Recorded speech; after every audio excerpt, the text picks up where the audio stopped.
In the Ashmolean Museum in Oxford, a baked clay prism barely taller than your forearm sits under catalogue number 1923.444, the Weld Blundell Prism. Its 4 flat sides carry columns of cuneiform listing kings, cities and reign lengths, neat administrative record keeping, pressed into clay sometime around 2000 BCE, 8 kings before the flood, a combined 200 years of rule, and then, without ceremony, a single line the flood swept over. After that line, the numbers change entirely. Reign lengths collapse, centuries become decades. Something in the record shifts.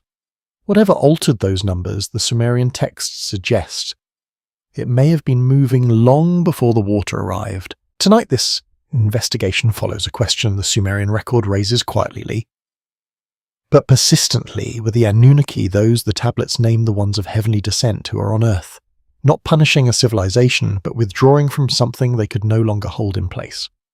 We'll move through 3 traces the archive leaves behind. First, the architectural sequence at Eridu, the oldest Sumerian city, where 19 layers of temple rebuilding document something that reads less like gradual religious development and more like a long-managed withdrawal. Second, the administrative logic embedded in the Sumerian King List. Those impossible reign lengths that may encode not individual lifespans but the duration of something else entirely. And third, the assembly debates preserved in the Atrahasis epic, where divine decision-making under pressure reveals a governance structure beginning to recognize its own limits.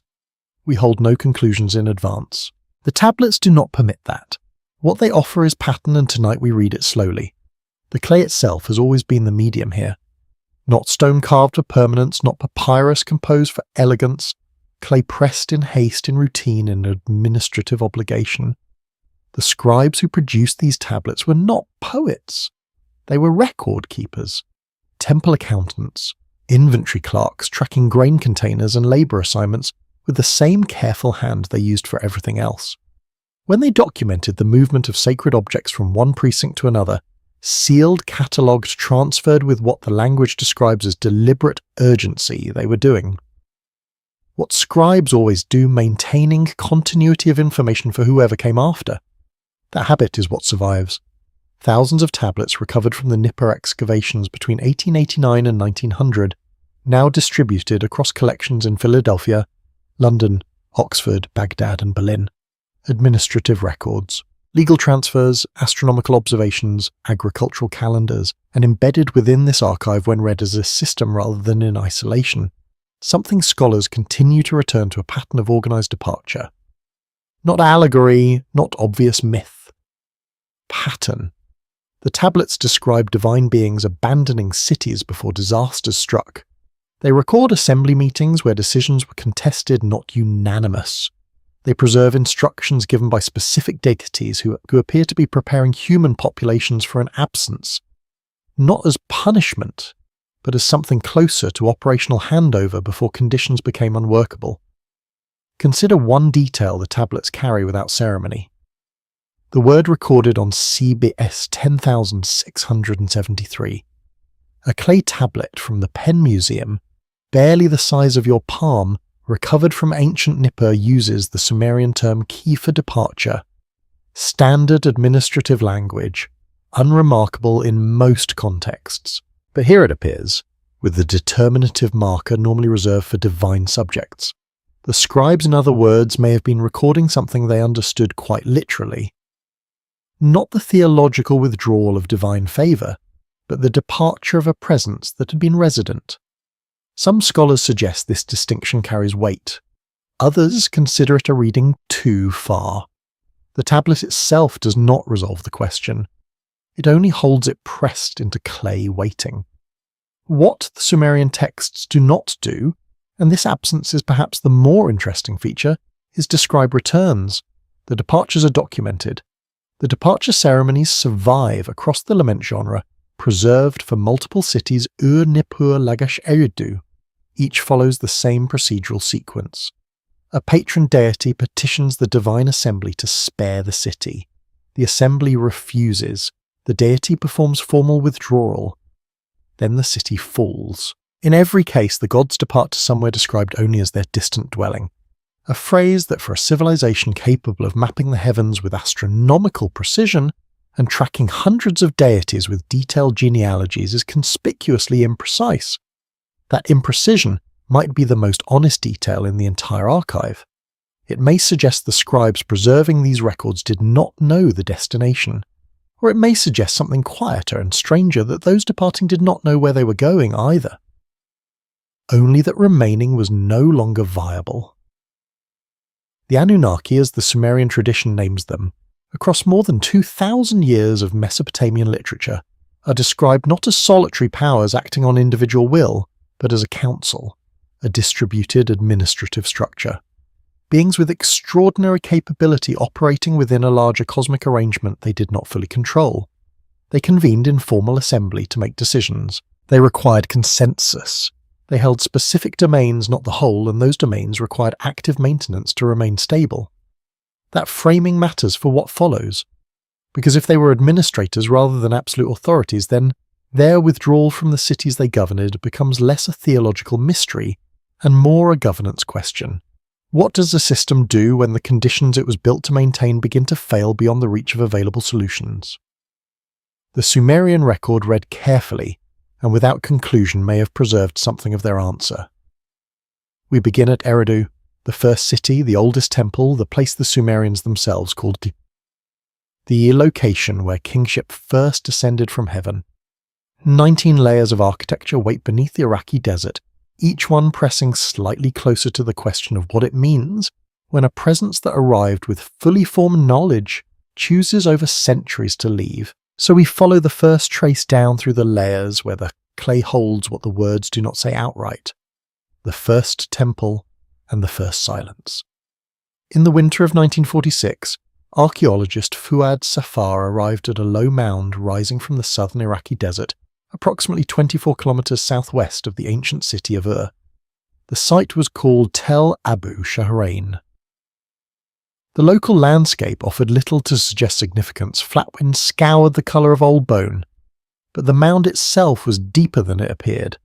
Safar and his team began cutting downward through the accumulated layers of millennia, and what they found as they descended would take years to fully understand.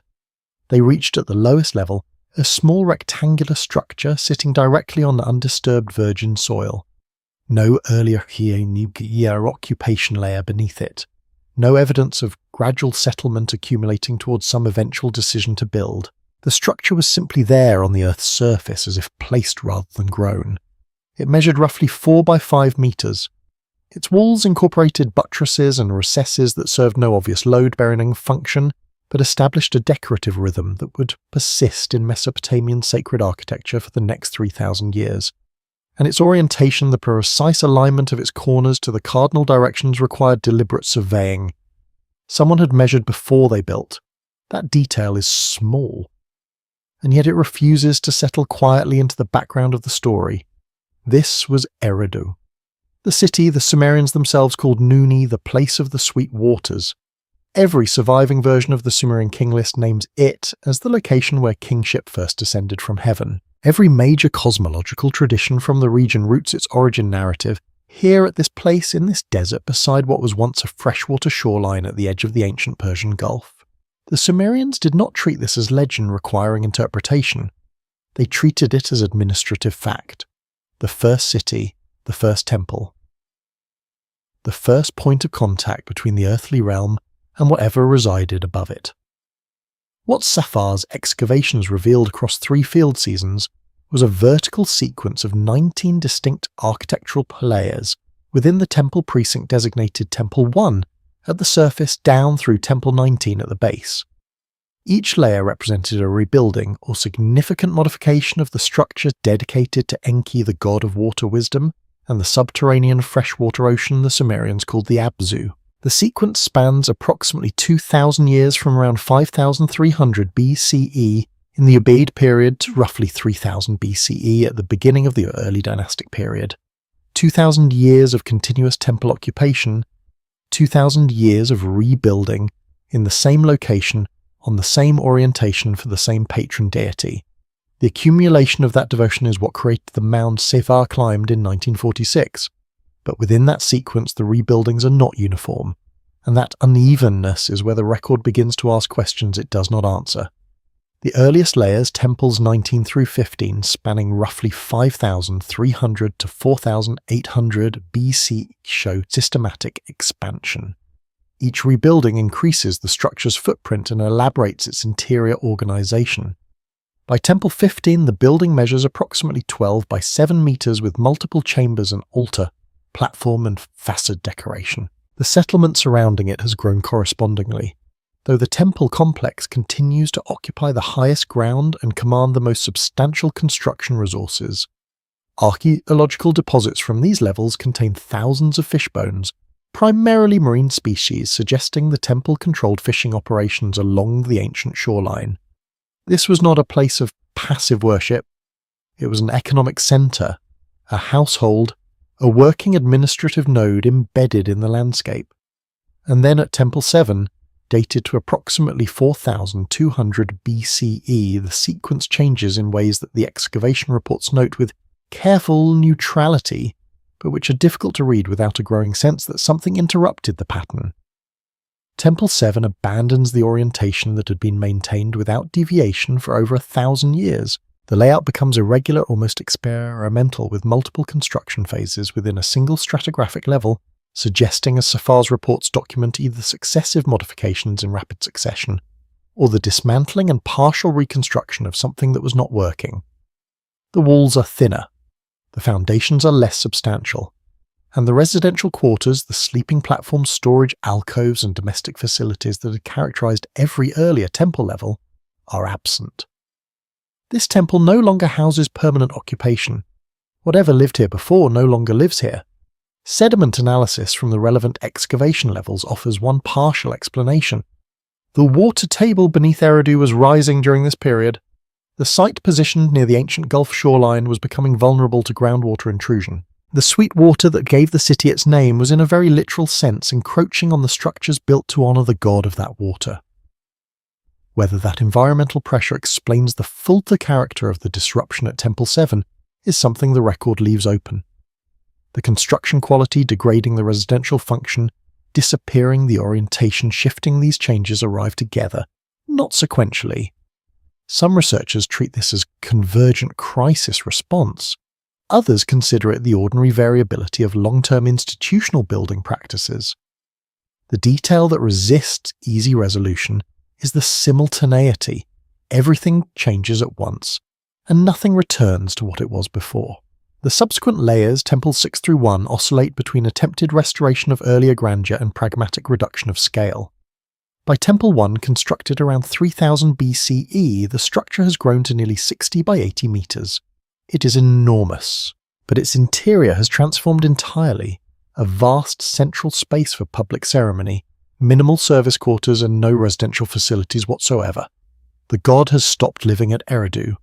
The building that replaced the household is a monument to an absence. Eridu was not destroyed. It was not buried by flood or burned by conquest. It simply over centuries emptied. By 2000 BCE, the site had been functionally abandoned for generations, visited only by occasional pilgrims leaving votive offerings at what had become an architectural ruin.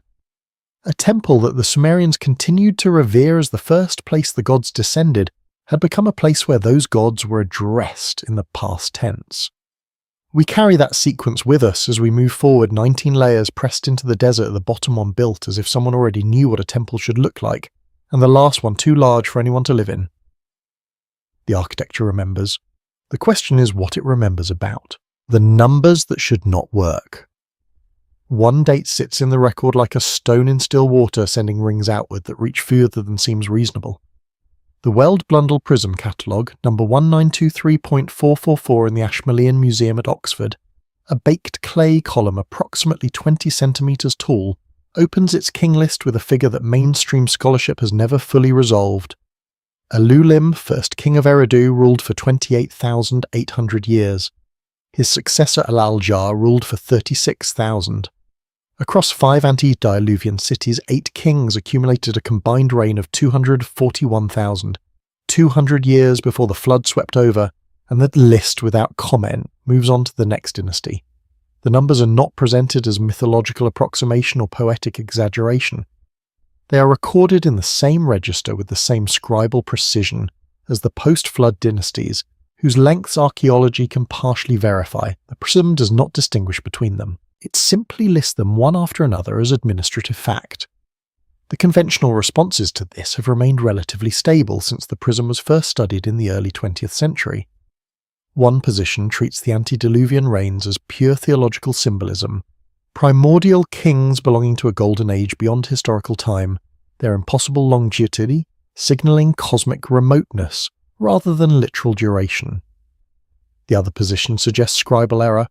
Perhaps original figures were recorded in months rather than years, or different number systems were combined inconsistently across centuries of copying, inflating small numbers into vast ones.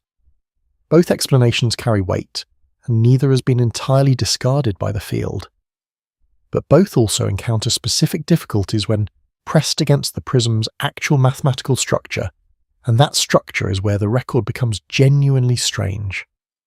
All 8 antediluvian reign lengths are divisible by about 3,600, not approximately, not with rounding precisely. In the Sumerian sexagesimal system, 3,600 was represented by a special symbol called the Sar, a large unit that also carried the secondary meaning of universe or totality in Sumerian conceptual language. A king ruling for 28,800 years was ruling for 8 Ser. King ruling for 36,000 years was ruling for 10 Sar. The 8 antediluvian reigns expressed in Sar units become 810, 12, 810, 8, approximately 5.8, and approximately 5.2. This is not the distribution of randomly inflated mythological numbers. This is a structured sequence composed with deliberate reference to a specific unit of measurement, a unit that simultaneously meant cosmic completeness in the same tradition that produced these texts. The Mesopotamian scribes who maintained these records were, as any Assyriology student will confirm, obsessive about numerical precision. When they wrote a number, they meant it in the system they were using. The question the prism quietly poses is which system that was. Some researchers working outside the mainstream have proposed that the Sar in the context of the King List may not represent 3,600 solar years at all, but rather a unit of what might be called administrative or crisis time. A complete cycle of managed governance under abnormal conditions tracked by a calendar logic that later scribes copying the list translated imperfectly into solar year equivalents. This reading is not accepted by mainstream Assyriology, and it is worth holding that caveat clearly. But it is also not entirely without logic when considered alongside the post-flood transition. After the flood, the reign lengths drop dramatically, but do not immediately normalize to human-scale early Kish dynasty kings, still rule for centuries before the numbers gradually descend into historically plausible ranges. If the antediluvian figures represented pure mythology, one might expect an abrupt shift at the flood boundary. Instead, the list shows a gradual decompression, as if whatever unit of measurement was being used slowly converted back to something more familiar. The detail is small, but it generates a kind of arithmetic discomfort that does not fully dissolve on inspection. What the prism preserves beyond the numbers themselves is the semantic weight of the antediluvian kings' names. These are not arbitrary epithets chosen for sound or tradition. Alulim, the first king at Eridu, carries a root meaning something close to the one who completed, or the finisher, a title suggesting establishment, the conclusion of a preparatory phase. The second king, Alaljar, contains a root associated with lamentation. The third Enmenluana incorporates the word Mi, the divine powers or cosmic principles that Sumerian theology understood as the operating instructions of reality, the fundamental forces governing civilizational function. His name suggests something like Lukshti Lord, whose divine principles are established in heaven. Reading down the list with attention to etymology, the titles sketch an arc. Early kings establish and complete, middle kings lament and manage. Late kings operate under increasing strain. Ubatutu. The final king before the flood ruled in Shuruppak, and his name contains a root associated with magical protection and incantation. He was the last administrator before collapse, governing through means that had shifted from ordinary management to something more desperate. His son, according to the tradition the prism and associated texts preserve, was Zusudra, the survivor of the flood. The last antediluvian administrator fathered the human who carried civilizational knowledge across the disaster boundary. Whether this is genealogical history, compressed institutional memory, or something else entirely, the structure of the transmission is deliberate. The final figure in the governance sequence before catastrophic failure is directly connected to the first figure in the recovery sequence after it. The list does not present this as coincidence, it presents it as the record. The Sumerian King List then may be doing something more layered than either pure mythology or corrupted history. It may be preserving in a numerical system most later readers stopped understanding the duration of something, a period of managed instability, an administrative record of how long the antediluvian system attempted to hold conditions stable before those conditions exceeded what was manageable. Whether that duration was 241,200 solar years, 241,200 crisis cycles, or some other unit of reckoning, entirely the list does not say. It only records that 8 administrations held their positions across that span, and then the flood swept over, and the numbers changed. We move now from the archive that recorded the duration to the physical place where that duration strain was most visibly written into the earth, not in numbers, but in the walls of a temple that stopped being a home. The god who lived at the boundary. What does it mean to administer water you cannot see? Enki's domain in Sumerian cosmology was not the surface of rivers or the visible face of the sea. It was the Abzu, the subterranean freshwater ocean believed to lie beneath the entire inhabited earth, the source from which all springs emerged, the hidden reservoir that fed the irrigation networks sustaining Mesopotamian agriculture from below. His temple at Eridu was called the Abzu, the House of the Abyss, and its location was chosen with cosmological precision. This was understood to be the place where the boundary between the surface world and the deep water was thinnest. The sweet water visible at Eridu's ancient shoreline was in Sumerian theology not merely geographical convenience but direct evidence of Enki's presence, the Abzu pressing upward through the earth, making itself accessible at exactly the point where his household stood. The temple was not built near water. The temple was built where below and above met. This matters in ways that become clearer the longer the investigation sits with the archaeological record. If the Abzu is understood as the foundational infrastructure of the earthly realm, not metaphorically but operationally as the water system upon which agriculture, cities and civilization depended, then Enki's administrative role was not ceremonial. He was the maintaining authority of the system that made everything else possible. Irrigation in Mesopotamia was not supplementary to agriculture. It was the condition for agriculture existing at all in a region with insufficient rainfall. The cities that rose along the Euphrates and Tigris, Eridu, Uruk, Nippur, Lagash, Shuruppak were built on the premise that underground water could be channeled, maintained and relied upon. Enki, as lord of the Abzu, was the deity responsible for that reliability. His temple at Eridu was both his household and in a sense his operations centre. The sediment analysis from Safar's excavations at Eridu, referenced in the 1940s field reports and revisited by subsequent geological studies of the southern Mesopotamian plain, documents a rising water table during the period corresponding to Temple 7's irregular construction approximately 4200 BCE. The water table rising beneath Eridu was not for flooding from it was encroachment from below the Abzu itself pressing upward through the earth, in ways that threatened the foundations of the very temple built at the boundary between those two realms. The sweet water was becoming a structural problem. The detail is almost paradoxical, the god of deep water residing at the place where deep water meets surface, watching the boundary between his two domains begin to fail. And that quiet paradox is where the pattern begins to accumulate weight. Across Mesopotamian literature, Enki occupies a distinctive position relative to the other major Anunnaki. He is consistently the deity who knows more than others, who acts on that knowledge before others recognize the situation's severity, and who finds technical means to accomplish what direct authority forbids. In the Atrahasis epic, he is first to understand that the assembly's proposed solutions to the crisis is plague, drought, famine, are treating symptoms without addressing cause. In the Eridu Genesis fragments, he is positioned at the center of decision-making before the flood, not as a passive council member, but as the figure who already comprehends what is coming. In the instructions of Shuruppak, the knowledge transmitted to the flood survivor traces back ultimately to Enki's domain and his foreknowledge of the disaster's timing.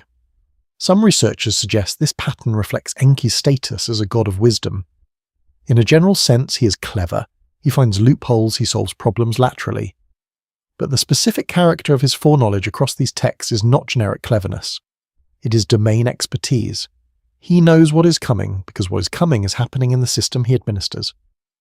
The Abzu in this reading was not failing as divine punishment or cosmic whim. It was failing as infrastructure fails through accumulated pressure, through boundary erosion, through conditions exceeding the tolerances the system was designed to maintain. The rising groundwater at Eridu was one local symptom. The broader textual record suggests the problem was not local at all. Multiple Sumerian hymns and administrative compositions reference the Abzu stability as a precondition for surface civilization functioning. Normally, when the texts describe the world returning to chaos or chaos, they consistently describe boundaries, dissolving waters, mixing that should remain separate, the deep rising into the realm of the living. This is not standard mythological language for divine displeasure. It is a description of infrastructure failure.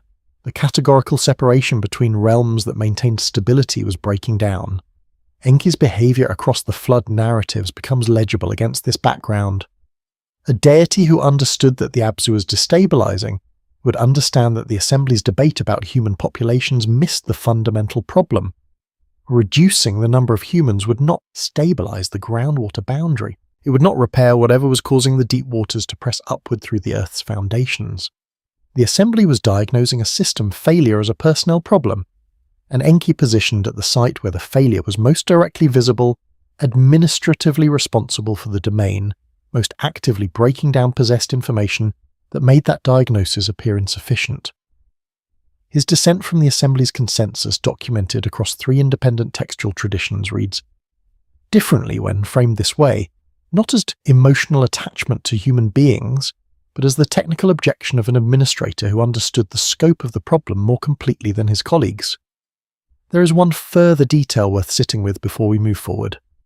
The Gilgamesh Epic's flood tablet K3375, housed in the British Museum, preserves Enki's instructions for the survival vessel with a specificity unusual in mythological narrative.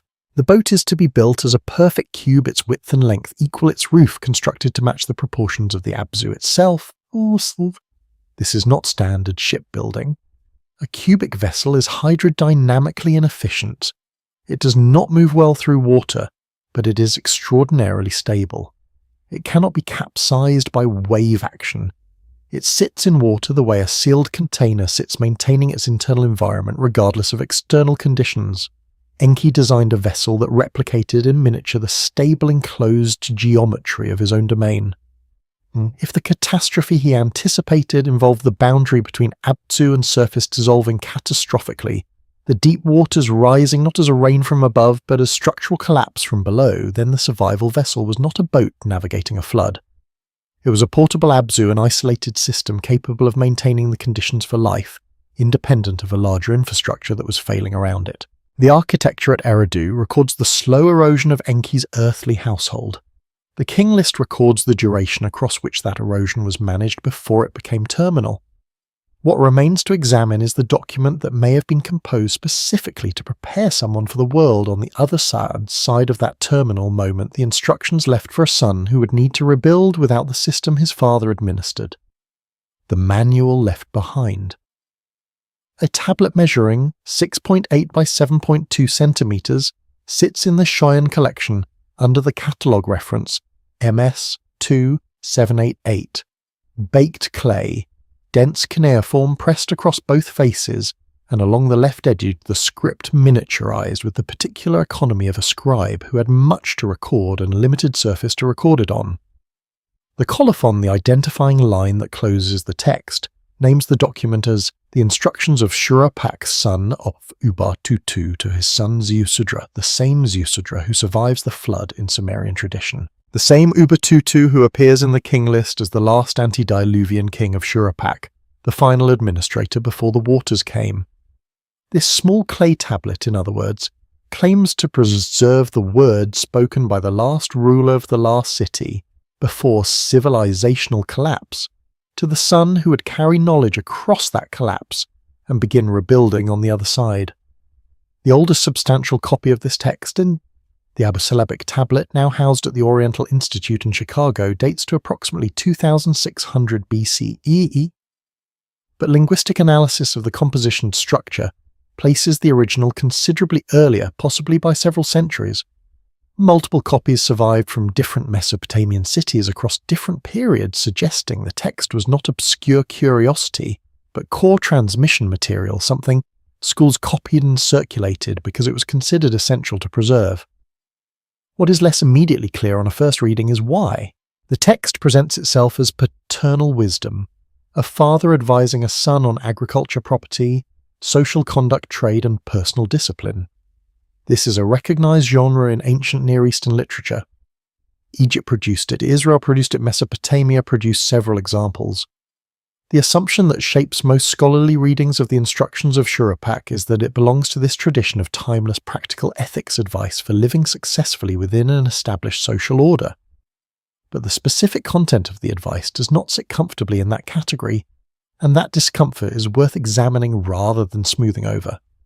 The text opens after its formal invocation with an instruction about donkeys. Do not buy a donkey that prays, it will split your midriff. This is immediately followed by advice about field placement. Do not locate a field on a road. Then do not make a well in your field because people will cause damage on it. Do not vouch for someone because that man will have a hold on you. Do not travel during the night because it can hide both good and ill. These instructions, taken individually, can be read as ordinary practical wisdom. Taken together, they form something with a different character, a framework for maintaining operational capacity under conditions of social instability, resource scarcity, and reduced infrastructure reliability. Every instruction in this cluster is oriented toward the same underlying principle: minimize exposure, limit obligations to others, protect independence of decision and resource. This is not the advice a father gives a son in a functioning civilization with divine patron systems maintaining temple economies and agricultural distribution networks. This is the advice someone gives to a person who will need to sustain a household independently, without access to those systems in conditions where trust cannot be assumed and infrastructure cannot be relied upon. The social model. Most of these instructions quietly reject integration, cooperation, shared labor. Communal resource pooling is precisely the social model that Sumerian temple-state civilization was built upon. The instructions of Shuruppak advise the reader to avoid that model entirely. Do not bring a field laborer in from the street. Do not link agricultural operations with your neighbor. Do not enter partnerships over shared resources. For a text supposedly written within Sumerian civilization, it contains a remarkable amount of advice about managing without Sumerian civilization's core operating assumptions. One passage near the text's middle arrests attention in a way that standard wisdom literature rarely does. Translated carefully, it reads, "Fate is a wet bank, it can make one slip." The Sumerian word used for fate here is namtar, the specific term for destiny as decreed and bound by the Anunnaki Council. In Sumerian theology, namtar was not abstract or metaphorical. It was a force with substance assigned and enforced through divine authority. For that force to be described as a wet bank, unstable, saturated, liable to give way without warning beneath a person's weight, is not conventional philosophical observation about life's uncertainty. It is a statement about the reliability of the cosmic order itself. The decreeing authority's control had weakened.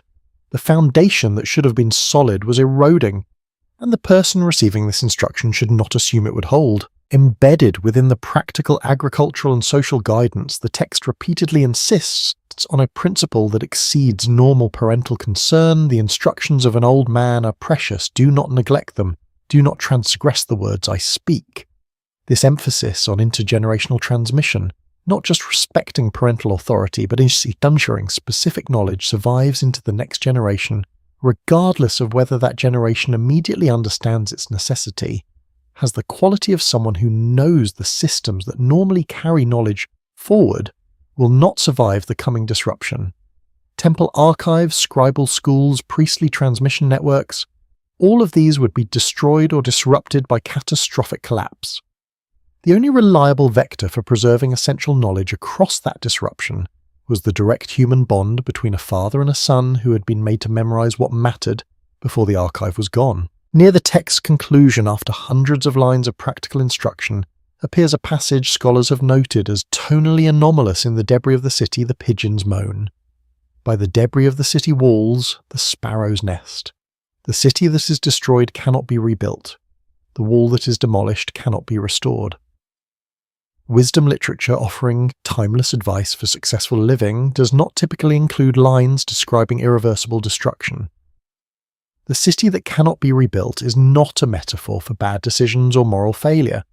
It is a specific anticipated reality the world the recipient of these instructions is being prepared to inhabit.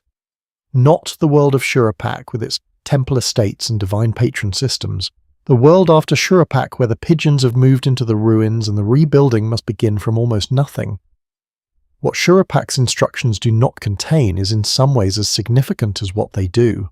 There are no instructions for restoring contact with divine authorities, no protocols for re-establishing temple operations, no guidance on propitiating the Anunnaki or rebuilding the patron deity system that had organized Sumerian civilization for centuries.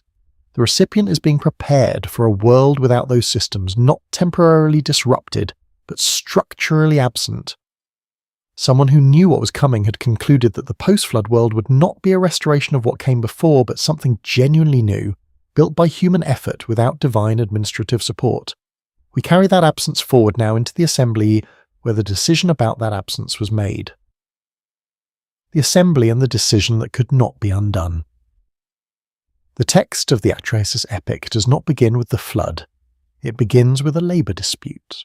This is one of those details that sits quietly in the scholarly literature, without quite receiving the attention its strangeness deserves, because what it means if we take the text's framing seriously, rather than reading past it toward the more dramatic events that follow, is that the catastrophe documented across multiple Mesopotamian traditions was not the opening act of a divine drama. It was the final act of an administrative crisis that had been developing for a very long time through stages, through attempted solutions, through the accumulation of decisions made under pressure by a governance body that found itself progressively unable to manage the system it had built. The Igigi, as the Atrahasis epic names them, were the lesser gods assigned to the physical labour of maintaining cosmic infrastructure digging and clearing the channels, maintaining the boundaries between realms, performing the operational work that kept the earthly system functional. After what the text specifies as 40 years of this labour, they rebelled. They burned their tools. They marched to Enlil's dwelling and demanded relief. The Executive Council, Anu, Enlil, and Enki convened in an emergency assembly. Enlil proposed military suppression. Anu argued for negotiation. Enki offered a third option: create a replacement workforce from biological material, transfer the labour obligation downward, and free the Igigi from assignments they could no longer sustain. The assembly accepted Enki's proposal. The solution was implemented. Humans were created specifically to perform the infrastructure maintenance work the Igigi had refused to continue. This is the origin context the Atrahasis epic provides for humanity's existence, and it is worth holding. Clearly, humanity in this telling was an engineering solution to a staffing problem. The divine administration had experienced its first systemic failure labour to force collapse, and had resolved it through what the text presents as pragmatic innovation, rather than sacred mystery. For a time the solution worked. The text describes human populations multiplying and spreading across the land, maintaining the irrigation systems and agricultural networks that civilization required. Operations stabilized. The Igigi's workload had been successfully redistributed, but the same quality that made humans effective as labor, their capacity to reproduce, to accumulate, to expand into available territory, eventually generated a new problem that the assembly had not anticipated when they authorized Enki's solution. The land, as the text puts it, bellowed like a bull. The people had multiplied to the point where the strain they placed on the system exceeded what the system could absorb. Enlil, as the administrative authority responsible for the surface realm and its atmospheric conditions, was the first to register this as operational failure. The noise prevented sleep, which in the administrative language of Sumerian divine governance meant the normal functioning of executive decision-making was being disrupted. The solution to the first systemic failure had generated a second systemic failure at a larger scale. What follows in the surviving tablets is a sequence that reads with careful attention less like divine wrath, and more like escalating crisis management attempts at exhausting themselves one by one. The Assembly authorised plague first targeted population reduction to relieve systemic pressure. Human numbers declined, conditions partially stabilised. But the underlying dynamic had not changed, and within a generation the population had recovered and the clamour returned. The Assembly authorised drought next, then famine, then agricultural failure. Oh, tease. Each intervention produced temporary reduction followed by recovery because the humans were adapting, finding ways to maintain subsistence under adverse conditions, guided in several of these instances by Enki, who appears across the fragmentary tablets as consistently providing guidance that allowed humans to survive what the Assembly intended as terminal reduction. He instructed them in techniques for maintaining food production under drought conditions. He directed prayer towards specific deities whose favour could compel relief. He was in effect quietly undermining each successive population reduction measure while maintaining technical compliance with the Assembly's decisions. The detail is small, but it refuses to disappear. Every time the Assembly authorised a solution, Enki found a way to soften its impact on the population he had originally created. The Assembly's final meeting, preserved in damaged but partially readable form on Tablet 2 of the Old Babylonian Atrahasis, represents the moment when the Council concluded that incremental intervention had failed and only comprehensive reset remained viable. Enlil's speech to the Council contains a phrase that carries unusual weight in the original. By the clay image of ourselves we created them. This is not a casual reference. It acknowledges that humans were made in the image of the divine, that the blood of the intelligent god Wea had been incorporated into human biological material at creation, giving humans a genuine share of divine cognitive capacity. To authorise the destruction of humanity was therefore to authorise the destruction of something that contained an element of divine nature. The Assembly understood this. They authorised the flood anyway. The text records the consensus with formulaic language. The great gods assented, the gods agreed, which in Mesopotamian administrative tradition signified binding collective decision. What had been debated became decreed. Enki was bound by oath, as all Assembly members were to refrain from warning the human population. The oath was specific and collective. He could not break it directly, without consequences that the text suggests even an executive council member could not avoid. And yet the three independent textual traditions preserving this moment: the Eridu Genesis with Ziusudra, the Atrahasis, epic with Atrahasis, the Gilgamesh flood tablet with Utnapishtim, all record the same sequence. Enki travels to the dwelling of the flood hero, addresses not the man but the reed wall of his house, and speaks instructions that the man inside overhears. The technicality is transparent, and the Assembly later acknowledges it as such when they discover the survival vessel. Enki's defence: I allowed him to see. A dream is accepted, or at least not punished, which may say more about the Assembly's structural inability to discipline a senior member than about the persuasiveness of the argument. What the consistency across three independent traditions confirms is that this moment was remembered as historically significant, not as minor mythological detail, but as the pivot point on which post-flood civilizational recovery turned. The Assembly had voted for total abandonment. One member had found a way to ensure that abandonment was not complete. The survival of that tension in three separate textual lineages suggests the Mesopotamian tradition understood it as the central drama of the transition, not the flood itself, but the fracture within the divine governance structure that determined whether anything would remain on the other side of it. That fracture is what we examine next from the outside through the eyes of those who ask the hard questions about whether any of this can be taken at face value. What the careful reader questions. A quiet honesty belongs somewhere in this investigation, and Chapter 6 is where it lives. Every trace followed so far: the architectural sequence at Eridu, the numerical structure of the King List, the administrative language of the instructions of Shuruppak, the assembly debates of the Atrahasis. Epic has been read through a particular interpretive lens, that these texts taken together as a system may preserve institutional memory of actual events involving actual entities who governed, administered, and ultimately withdrew. That reading produces a coherent and in certain moments genuinely compelling narrative. But coherence is not the same as correctness, and the scholarly tradition that has studied these materials for over a century and a half has developed substantial reasons for caution that deserve fair presentation before the investigation continues. The most fundamental objection concerns the method itself.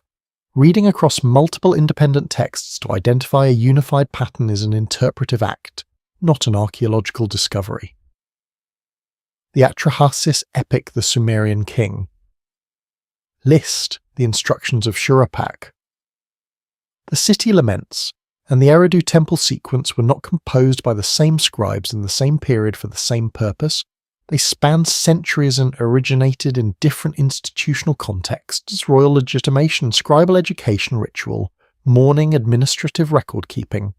Finding a consistent theme across these materials requires a reader who is to some degree predisposed to find one. Mainstream Assyriology has generally been cautious about exactly this kind of synthesis, preferring to analyse each text within its own genre conventions and historical context, before drawing cross-textual conclusions. The risk the synthesizing approach carries is not that it is wrong, but that it cannot distinguish between pattern that was genuinely encoded in the original compositions and pattern that the modern reader has assembled from materials that were never intended to speak to each other. It may be natural, it may be chance. The discomfort is that we cannot be sure. The Temple 7 anomaly at Eridu offers a specific case where this caution applies. The shift in orientation, the degraded construction quality, the disappearance of residential quarters, these are real features of the archaeological record documented by Fuad Safar's excavation reports, and not disputed by subsequent scholars. What is disputed is their interpretation. Architectural discontinuity in ancient Near Eastern sacred buildings is not unusual. Temple rebuilding projects were undertaken by new dynastic authorities asserting different aesthetic or theological priorities. Changes in available labour, economic resources, or local political power could all produce exactly the kinds of irregularities visible at Temple 7. The sediment analysis documenting rising groundwater during this period is genuine, but rising groundwater is a local environmental condition with many possible causes, not all of them requiring systemic cosmic infrastructure failure as an explanation.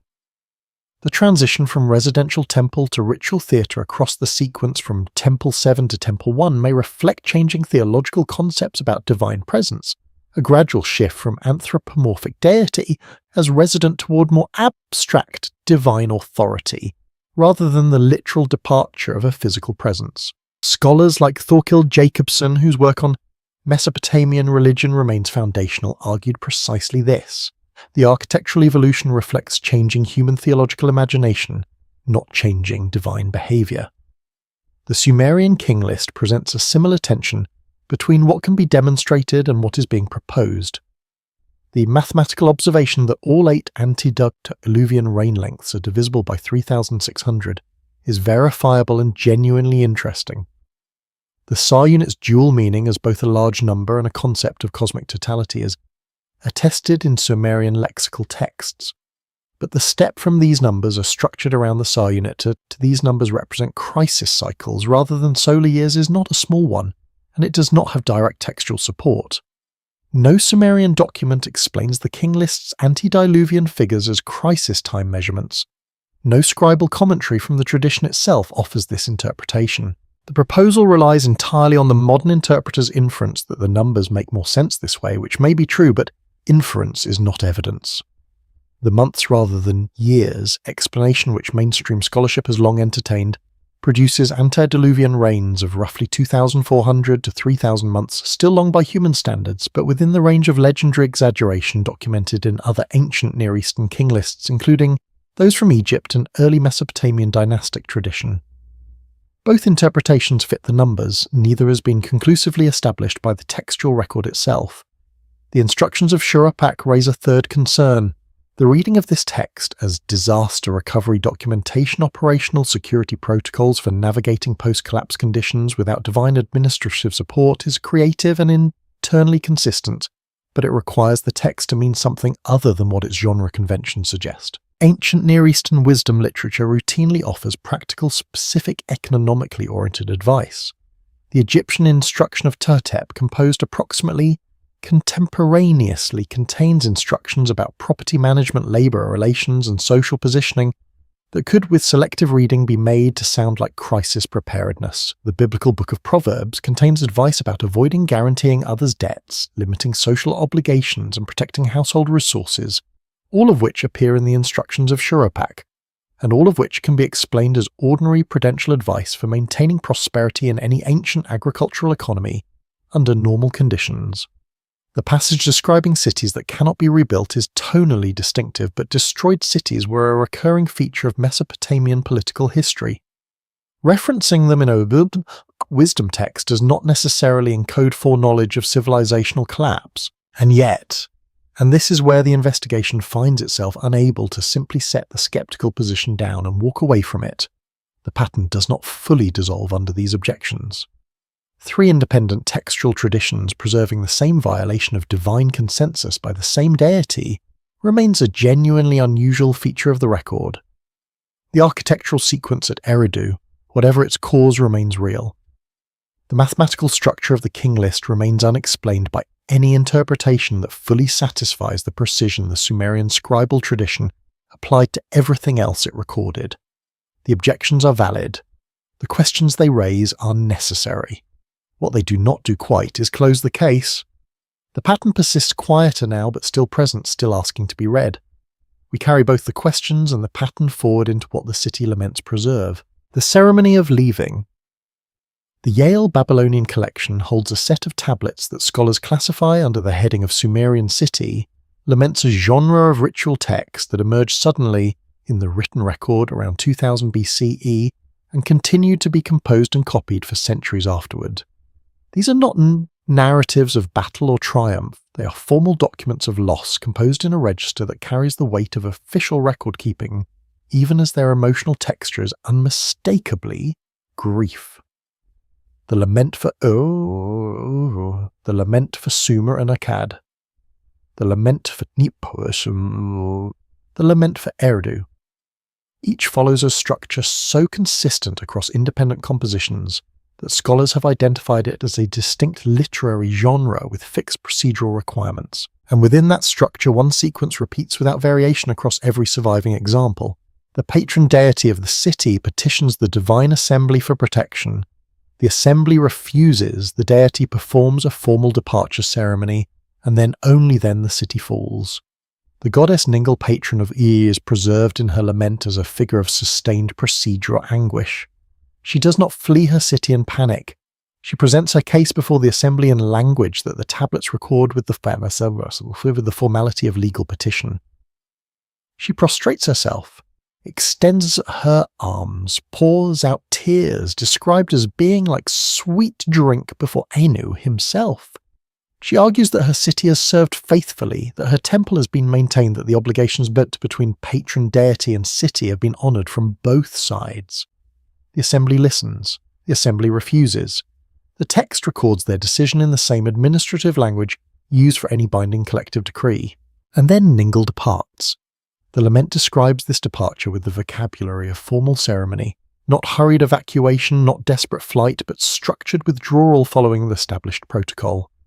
She leaves carrying what can be carried, performing the ritual acts that close a divine household according to the proper procedure. Only after she has gone does the storm descend as the walls fall, the city empty of its living population. This sequencing appears in every city the lament, without exception, and it is the sequencing more than any individual text's content that generates the pattern the investigation has been following. The conventional scholarly reading of this genre treats the divine departure as theological metaphor. The gods did not literally leave, but their protective presence was withdrawn, which amounted to the same thing in practical terms. This interpretation is reasonable and not without support in Mesopotamian theological concepts where divine favour and divine physical proximity were understood as related but distinct categories. The question the consistent procedural detail raises the formal petitions, the recorded assembly votes, the departure ceremonies performed in sequence is where the literary convention alone explains why the same procedure appears across texts composed by different scribes in different cities over an extended period. Literary genres do develop consistent formal structures, but the specificity of the procedural sequence in the laments goes beyond what most genre conventions require. It reads less like shared literary formula, and more like shared institutional memory of how these transitions actually unfolded. The lament for Eridu is particularly worth pausing over because Eridu was not destroyed by military conquest or political collapse in the way that was destroyed by the Third Dynasty's fall. Eridu simply emptied across centuries as the archaeological record documents. Yet its lament follows the same structure as those composed for cities that fell dramatically and quickly. Enki petitions on behalf of his city. The assembly refuses, Enki departs, the sweet water becomes inaccessible. The text describes Eridu's abandonment in the language that echoes the physical reality Safar's excavations later confirmed the temple that had housed a resident deity became a structure visited by pilgrims addressing a presence that was no longer there. The lament's formal procedure maps onto an archaeological sequence that unfolded across real geological time, which is either convergent confirmation or the most elaborate coincidence in ancient Near Eastern literary history. Some researchers such as find this discorrespondence compelling. Others argue it reflects the lament genre being applied retroactively to explain an abandonment that had other causes. The record does not adjudicate between them.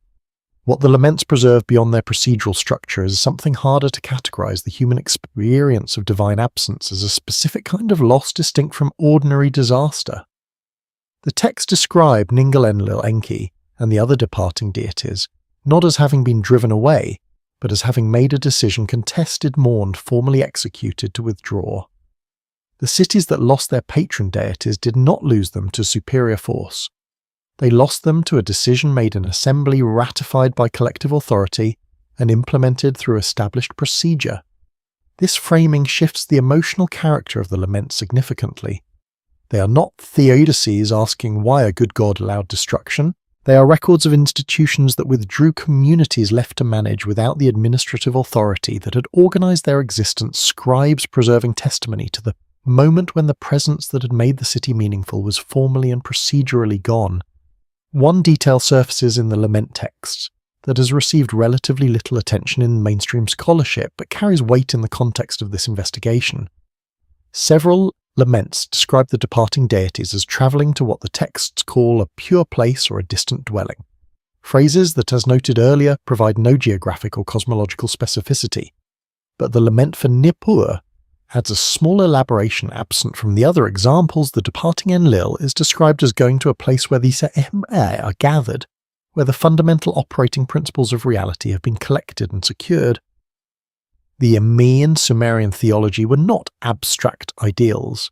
They were specific innumerable powers, kingship, priesthood, the descent into the underworld, the ascent from it, the various crafts and arts and administrative capacities that made civilization function. They could be held, transferred, stolen and protected.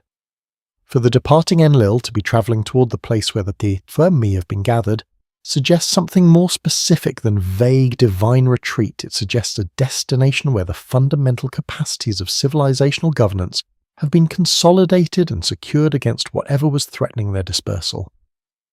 That image of essential knowledge gathered and carried to somewhere the texts cannot or will not specify brings us to the figure who chose a different kind of departure, one that moved downward rather than away.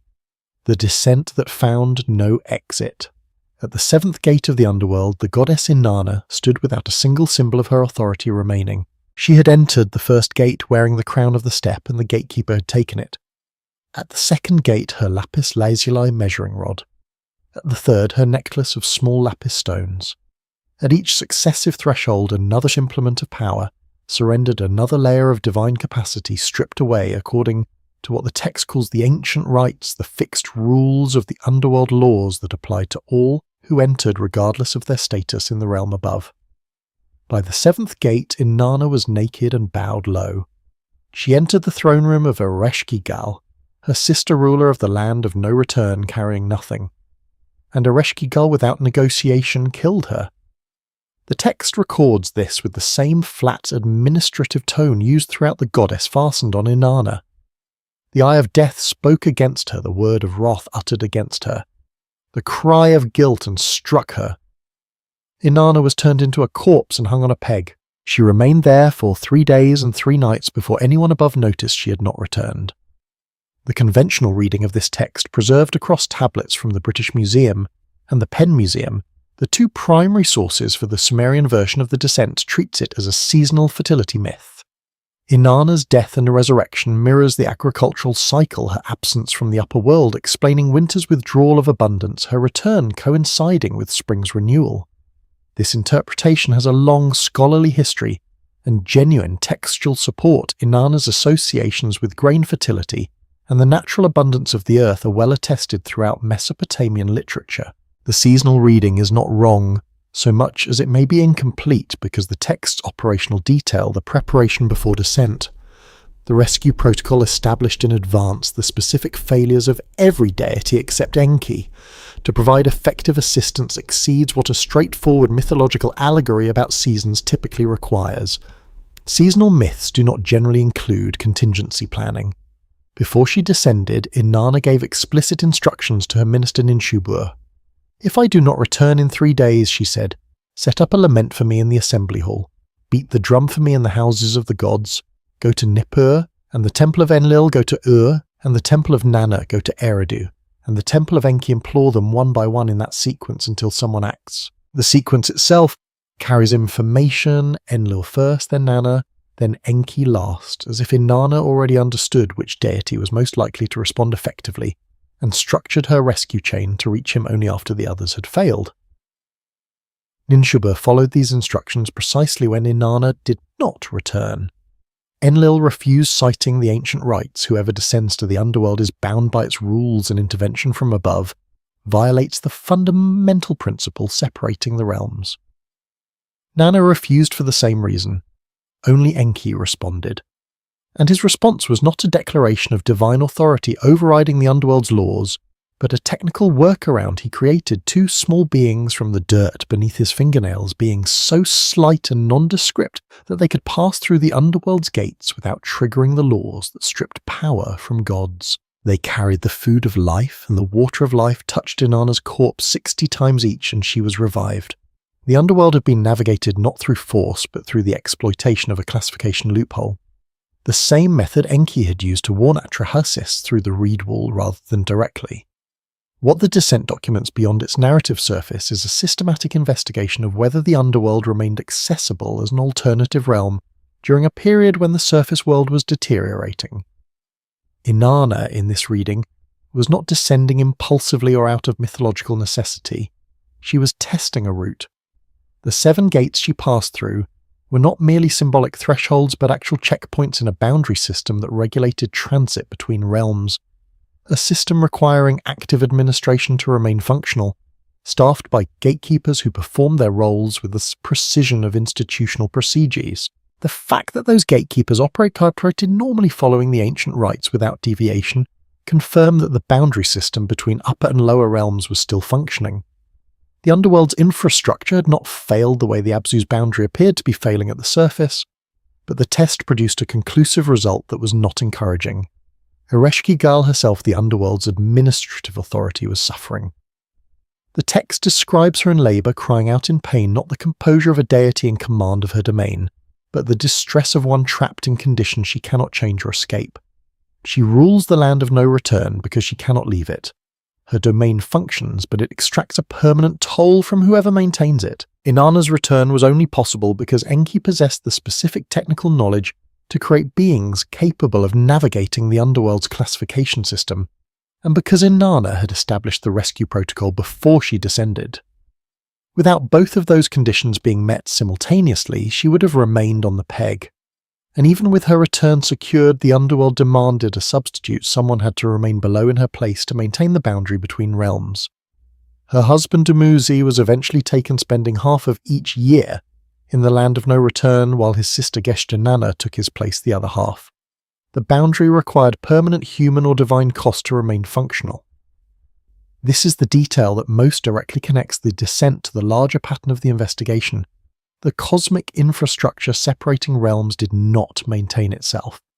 It required assigned personnel who could not leave their posts. The boundary between the upper world and the lower world was stable, but that stability was purchased through permanent sacrifice of freedom of movement. If the Anunnaki were evaluating possible refuge locations as conditions on the surface deteriorated, the underworld offered this answer accessible, administratively intact, but lethal to any divine presence that entered it without Enki's specific technical knowledge, and incapable of providing sanctuary without exacting permanent cost from whoever attempted to remain. The route downward had been tested and found closed. Whatever direction the withdrawal would eventually take, it would not be through the seventh gate. When the boundary dissolved, the flood tablet of the Gilgamesh epic 3375 pressed into clay at Nineveh and recovered by George Smith in 1872 describes the onset of the catastrophe in language that has been read for over a century as vivid mythological poetry. For 6 days and 7 nights the wind blew the downpour, the tempest, and the flood overwhelmed the land. When the 7th day arrived, the storm quieted like a woman in labour who has given birth.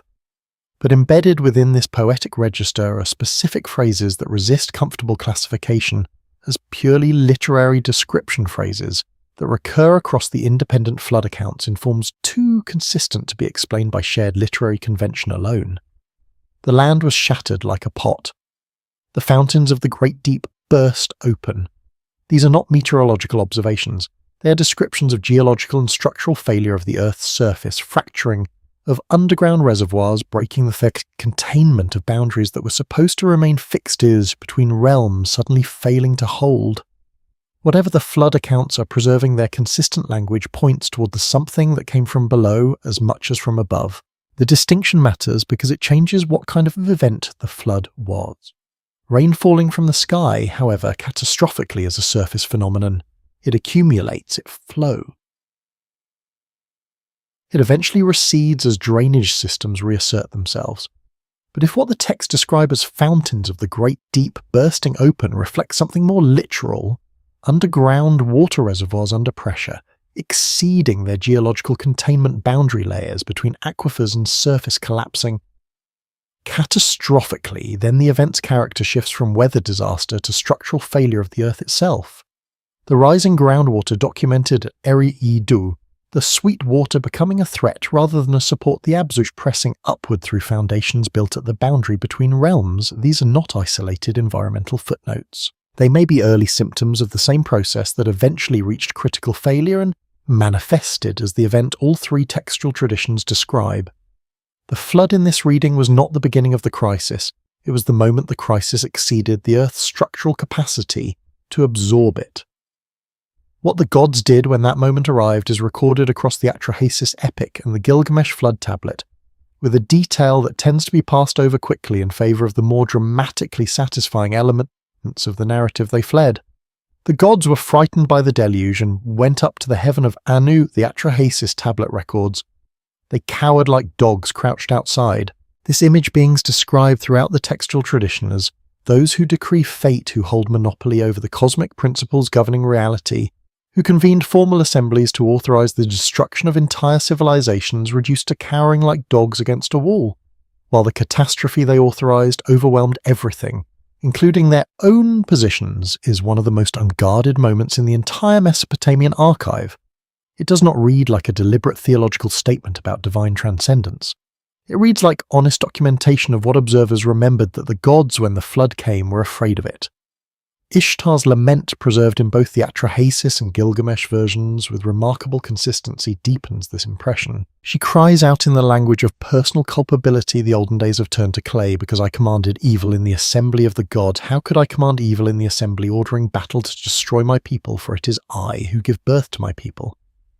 The phrase ordering battle to destroy my people is not the language of a deity expressing regret about a decision made from comfortable distance.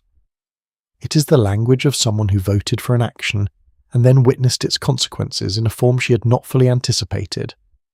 The gods approved the flood as administrative triage, a managed crisis response to conditions that had exceeded their capacity to control through lesser interventions, seeing it actually execute, watching the land shatter. The boundaries dissolve everything they had built and administered, swept away, produced a response. The tablets record without softening. They were horrified by what they had authorized. The phrase, the gods cowered in the heaven of Anu, locates their refuge in a specific cosmological zone distinct from the earthly realm where they normally operated. Anu's heaven was not a vague spiritual dimension, but a specific structural tier in Sumerian cosmological architecture. the highest of the realms, the domain of the sky god, who sat at the apex of the divine hierarchy separated from the Earth's surface by the atmospheric space Enlil administered. During the flood, the Anunnaki vacated the earthly realm entirely and retreated to this uppermost tier, watching from a distance as the world they had governed for the entirety of the antediluvian period was destroyed. The detail that they were hungry and thirsty in this refuge gathering around Atrahasis, his first post-flood sacrifice, like flies desperate for the offerings they had not received during the catastrophe's duration, suggests that their removal to Anu's heaven was not comfortable. Sanctuary but emergency displacement. They had been cut off from the ritual economy that sustained them, from the temple households that provided their earthly sustenance, from the administrative networks that connected them to human labour and human devotion. They had retreated to a position of safety and found themselves isolated. This is where the question of return becomes pressing. Enlil, arriving after the flood and discovering Atrahasis' survival vessel grounded on a mountain, was enraged that humanity had survived. His response was not relief at the catastrophe's conclusion, but fury at its incompleteness. No man was to survive, he declared. The Assembly's decree had been violated, but the violation could not be undone. The survivors existed, the vessel was real, the knowledge it carried had crossed the disaster boundary intact. Enlil's anger was the anger of an administrator discovering that a policy he had authorized was not fully implemented, and his response, rather than attempting to correct the incomplete execution, was to modify the parameters going forward. He redesigned human existence to include biological population controls, mortality, infertility, miscarriage, the limits that the antediluvian humans had apparently lacked. The problem that had contributed to the flood's necessity would not recur in the same form. But the gods did not return to their temples, they returned to their distant dwellings, and the world they had administered directly became a world administered through human kingship with divine authority acknowledged from afar. The intimacy of the antediluvian patron deity system, the resident god in the temple household, the divine estate integrated into the city's economic and political life, did not resume. Something in the flood's execution had made return to those positions either impossible or inadvisable, and the texts do not explain which. They only document the outcome the gods withdrew, and the withdrawal was permanent. What filled the space they left behind is where we look next. The world the gods left behind. What does a priest do when the god stops coming? The question is not rhetorical. Across the centuries following what the Sumerian textual tradition marks as the flood's passage and the withdrawal of Dash divine administration, thousands of priests continued their work in temples throughout Mesopotamia, performing rituals, maintaining schedules of offering and ceremony, transmitting liturgical knowledge from one generation to the next in structures that the archaeological record increasingly suggests were no longer occupied by the presences those rituals were designed to serve. This is not a small historical footnote. It is the defining condition of the world. The flood left behind a civilization that had been organized around the premise of divine resident administration, continuing to function, adapting and in many respects flourishing, while simultaneously maintaining elaborate institutional memory of a relationship with divine authority that had fundamentally changed in character. The priests kept working, the temples kept operating, the gods by all archaeological and textual evidence did not return. The architectural record documents this transition with the same quiet precision it brought to the earlier sequences at Eridu. Temple complexes from the early dynastic period, roughly 2900 to 2350 BC, show a consistent shift in interior organization that archaeologists have noted across multiple excavation sites in southern Mesopotamia. Earlier temples from the Ubaid and early Uruk periods incorporated extensive domestic facilities within their sacred precincts, sleeping platforms built into side chambers, storage alcoves positioned near the main sanctuary, cooking installations integrated into service wings. These were not merely symbolic residences. The spatial organization of these structures reflects the functional requirements of actual occupancy. Someone or something needed to sleep to store provisions to be served. Later temples from the early dynastic period onward progressively strip away these domestic features. The sanctuary expands, the public ceremonial space grows to accommodate larger congregations, but the private quarters diminish and eventually disappear, entirely replaced by administrative offices, for the human staff managing the temple's economic operations. The building that was a household becomes an institution. The institution serves the memory of the household rather than its ongoing reality. This architectural transition correlates with a shift in the textual record that is, if anything, even more revealing. Temple archives from Nippur Uruk and Lagash from the 3rd millennium BCE show a gradual but consistent change in the language used to describe the relationship between the patron deity and the temple community. Early dynastic archives record the deity as an active administrative presence, and is described as belonging to the god. Labor assignments are framed as the god's directives. Surplus distribution is recorded as the god's decision transmitted through priestly channels. The deity is grammatically present in these documents as an operating authority making ongoing decisions. Later archives from roughly 2000 BCE onward shift this framing in ways that are subtle but unmistakable. The deity is referenced as a cosmic legitimating authority whose approval sanctions human administrative decisions rather than as the source of those decisions directly. The god still owns the land in formal legal terms, but the god no longer tells anyone what to do with it. Human administrators make those decisions and invoke divine authority as their sanction rather than their instruction. The transition is from receiving directives to claiming authorization, a shift that reflects not theological evolution alone, but genuine operational change in how the temple community understood the source of its governing instructions. The votive tablet recovered from Eridu's final occupation layer and dated to approximately 1800 BCE, 1,000 years after the temple's last functional period as an active religious center, is perhaps the most direct piece of evidence the archive offers for how the people of this era understood what had happened. Enki, my lord, I am your servant, the damaged text reads. Though you have departed to your distant dwelling, hear my prayer. The pilgrim who pressed these words into clay was not performing a theological abstraction about divine transcendence. The phrase, though you have departed, assumes a literal prior presence and a literal current absence. This person understood Enki to have actually been somewhere at Eridu in the Abzu, and to have actually left that somewhere travelling to a location described with the same vague phrase the lament texts use, distant dwelling. The pilgrim came anyway, left an offering anyway. Addressed words to a presence that the surrounding ruins made visibly physically absent. The prayer is not to a god who never lived here. It is to one who did and went somewhere else and cannot be asked for a forwarding address. Human kingship in the post-flood dispensation, the Sumerian King List. Documents occupied the institutional space that divine administration had vacated. The first dynasty of Kish, identified as receiving kingship after the flood swept over, initiated a pattern that subsequent dynasties elaborated across centuries. Royal authority derived its legitimacy from divine selection rather than divine presence. Kings were chosen by the gods, appointed by the gods, favoured by the gods, but the gods were no longer resident co-administrators. They were distant authorising powers whose will was discerned through divination, through dream interpretation, through the reading of celestial signs, rather than through direct instruction conveyed in temple councils. This is a structurally significant change. The early dynastic patron deity system had operated through what the texts describe as genuine two-way communication. The deity directed policy, the human administration executed it. The post-flood system operated through a one-way interpretive process. Human administrators sought to understand divine will from a distance and claimed their decisions reflected it.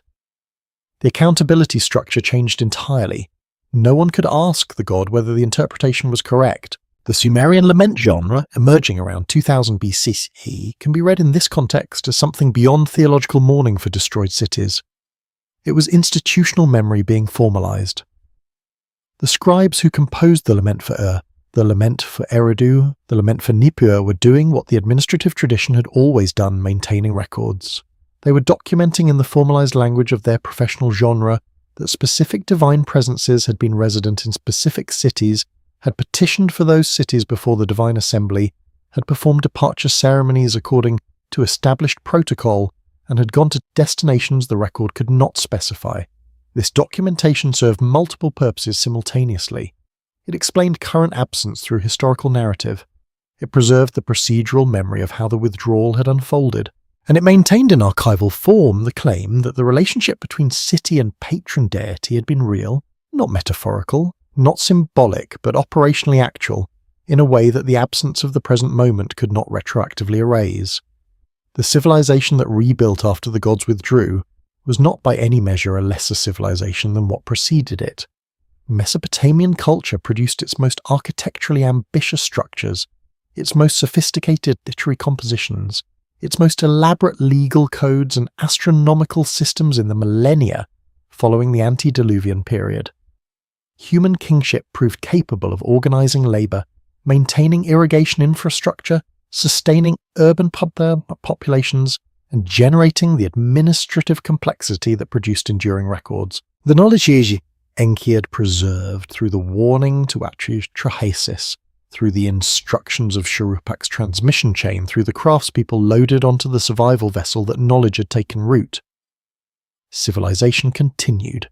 In many respects it expanded beyond anything the antediluvian period had produced, but the intimate administrative partnership between divine resident and human city. The early dynastic model of the god who lived in the temple directed the estate and managed earthly affairs through priestly channels did not return. The world rebuilt around absence rather than presence, and the rituals that filled the empty temples were addressed to powers that received them from somewhere the texts cannot name. That somewhere is where the investigation turns next, the knowledge that crossed the boundary. There is a particular kind of document that civilizations produce at the edge of catastrophe, not the grand proclamations of kings or the theological elaborations of priests, but the quiet, practical transmission of essential knowledge from someone who understands what is coming to someone who will have to live through it. Seed catalogues compiled before famines, navigation charts hidden before invasions, medical knowledge encoded in monastic libraries, before the libraries themselves were burned. The form varies across cultures and centuries, but the underlying impulse is consistent to ensure that what has been learned survives even if the institutions that produced it do not. The Sumerian archive read across its full range, rather than in isolated texts, preserves evidence of exactly this kind of transmission operating on a civilizational scale. A deliberate effort to carry specific categories of knowledge across the disaster boundary that the divine assembly had decreed and Enki had been unable to prevent. The instructions of Shuruppak, as examined earlier in this investigation, represent one layer of that transmission, practical household and agricultural knowledge encoded in wisdom literature format for intergenerational survival. But the instructions do not stand alone in this regard. Across the 3rd and 2nd millennia, BCE Mesopotamian scribal tradition preserved a category of knowledge it called antediluvian wisdom, specific technical, astronomical, mathematical, and administrative knowledge attributed explicitly to the period before the flood, preserved through identified transmission chains that named the individuals responsible for carrying it across the disaster. The Babylonian priest Berossus, writing in Greek in the 3rd century BCE, but drawing on Mesopotamian archival sources, describes how Oannes, a figure he identifies with Enki, or Enki's Babylonian emissary, had before the flood taught humanity writing, the arts, the sciences, agriculture, and the principles of law and governance, and that this teaching had been committed to writing and buried at the city of Sippa before the catastrophe struck, preserved in the earth to be recovered by survivors afterward. The image of essential knowledge physically buried at a known location before disaster intended for recovery rather than immediate use is not casual mythological invention. It is a description of archival strategy, ensuring information survives not through human memory alone, but through material preservation independent of human survival. The cuneiform tradition itself may be the most direct embodiment of exactly this strategy. Writing emerged in southern Mesopotamia around 3200 BCE at Uruk in the context of temple administration, and the earliest surviving tablets are not literary or theological compositions, but inventory records, labour assignments, commodity tracking documents. The first thing the Sumerians committed to writing was not myth or prayer, but administrative data. This order of priority is telling. The scribal tradition that eventually preserved the flood accounts the king lists, the city laments, and the wisdom texts began as a system for ensuring that operational information survived beyond the memory of individual administrators. The medium clay tablets baked into permanence was chosen not for elegance but for durability. Clay survives fire, flood, and the collapse of the institutions that produced it, which is precisely why we have it now, when everything built in wood fabric or perishable material from the same period is gone. Whoever developed and promoted the clay tablet as the primary medium of administrative record-keeping in Mesopotamia was making a decision about information durability that has proven across 5,000 years to have been correct. The specific categories of knowledge preserved in Mesopotamian antediluvian tradition cluster in patterns that are not random. Mathematical knowledge, including the sexagesimal system that modern civilization still uses for time measurement and angular calculation, is attributed to the antediluvian period. Astronomical observation records, including the identification of planets, the tracking of lunar cycles, and the preliminary mapping of the equinoctial precession, are attributed to antediluvian sources in later Babylonian astronomical texts. Agricultural calendars encoding the optimal timing of planting, irrigation, and harvest knowledge that could not be recovered through a single generation's observation, but required accumulated data across many seasons, appear in forms that linguistic analysis suggests predate the oldest copies by considerable periods.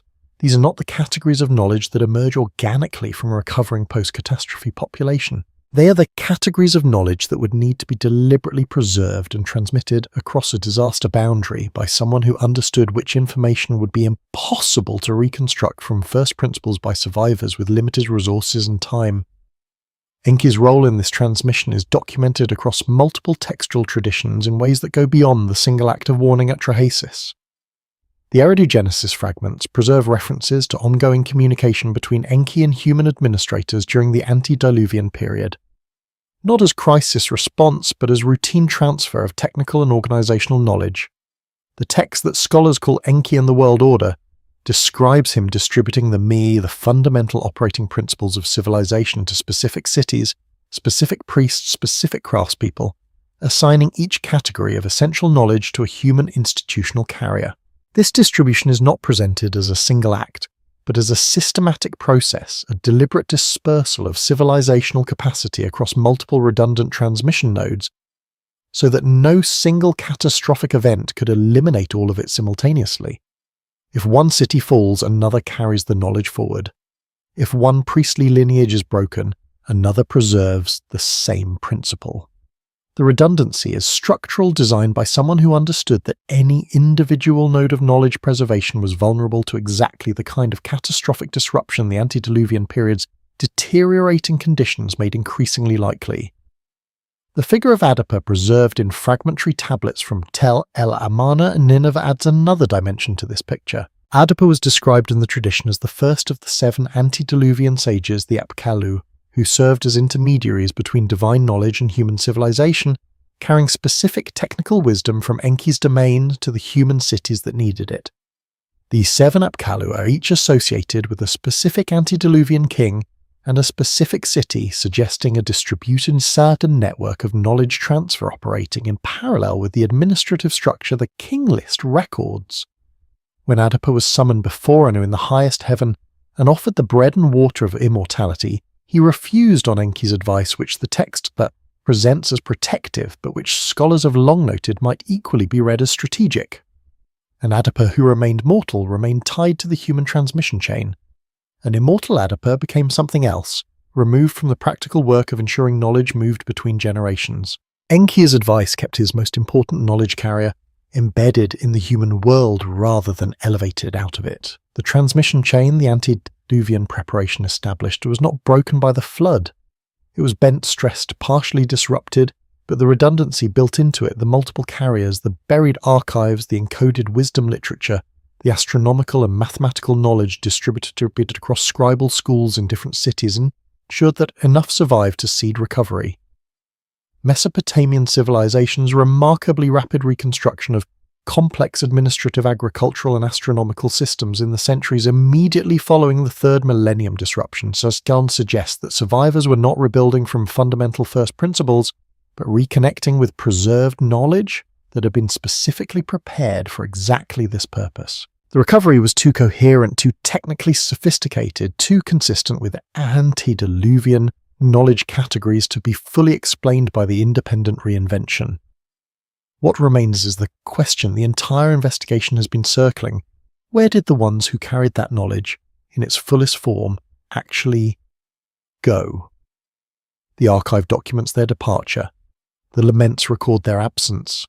The votive tablet at Eridu addresses them at a forwarding address that receives the prayer but provides no reply. The tablets they left behind preserve everything except the one coordinate that would close the investigation. That final silence is where we arrive next, the forwarding address. The last thing the archive offers is not an answer.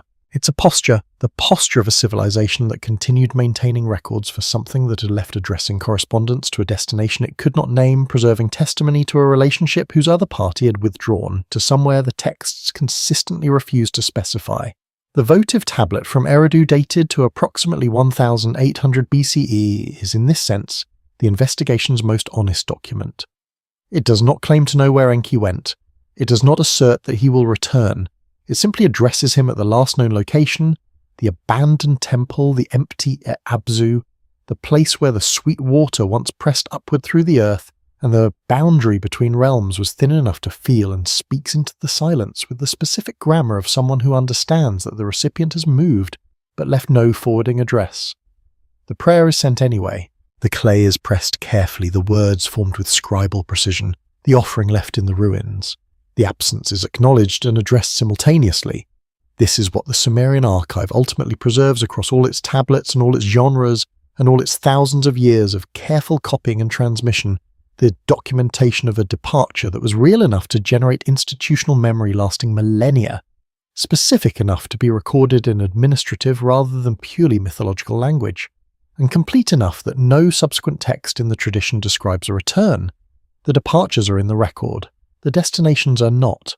The pattern holds across Eridu and Nippur and and Lagash across the lament genre, and the flood accounts and the King List, and the wisdom literature beings with extraordinary capability who administered an earthly domain across an incomprehensibly extended period, who recognized that the conditions sustaining that administration were failing beyond their capacity to repair, who made collective decisions about withdrawal through the governance structure they had always used for decisions of cosmic magnitude, and who left behind with varying degrees of deliberateness the knowledge required for whatever came after them to eventually find its footing. Whether what came after them, which is to say whether we're at the end of a transmission chain stretching from clay tablets in the Iraqi desert to every mathematical and astronomical system modern civilization inherited from the Mesopotamian tradition. Whether we represent the recovery those departing administrators hoped for the continuation they prepared for, or simply that the accidental beneficiaries of records that survived longer than anyone who made them could have anticipated this, the archive does not say. It was not designed to say it. It was designed to preserve what had been clearly enough that someone eventually would ask what happened. The scribes who pressed cuneiform into clay over 4,000 years ago were in this sense doing exactly what the investigation proposed at the outset, maintaining records, because maintaining records was the sacred obligation of anyone who understood that knowledge once lost cannot always be reconstructed from the evidence that survives its loss. The three traces this investigation followed have each returned to the same silence from different directions. The architectural sequence at Eridu moved from a planned establishment through rapid expansion to crisis modification to empty monument to abandoned ruin, 19 layers of building documenting an arc that begins with presence and ends with pilgrims leaving prayers in a shell. The numerical structure of the Sumerian King List, encoded in whatever unit of measurement the antediluvian scribes were actually using the duration of something that lasted long enough to be expressed in hundreds of thousands of units before catastrophic failure forced transition to a different system of reckoning.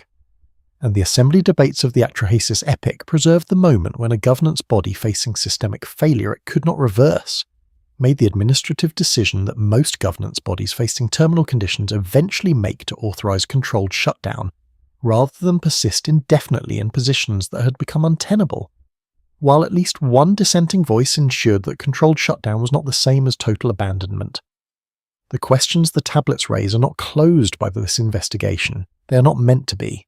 The interpretive framework proposed here that The Sumerian texts preserve institutional memory of actual administrative withdrawal by actual entities operating within a cosmic governance structure they did not fully control is one way of reading the pattern.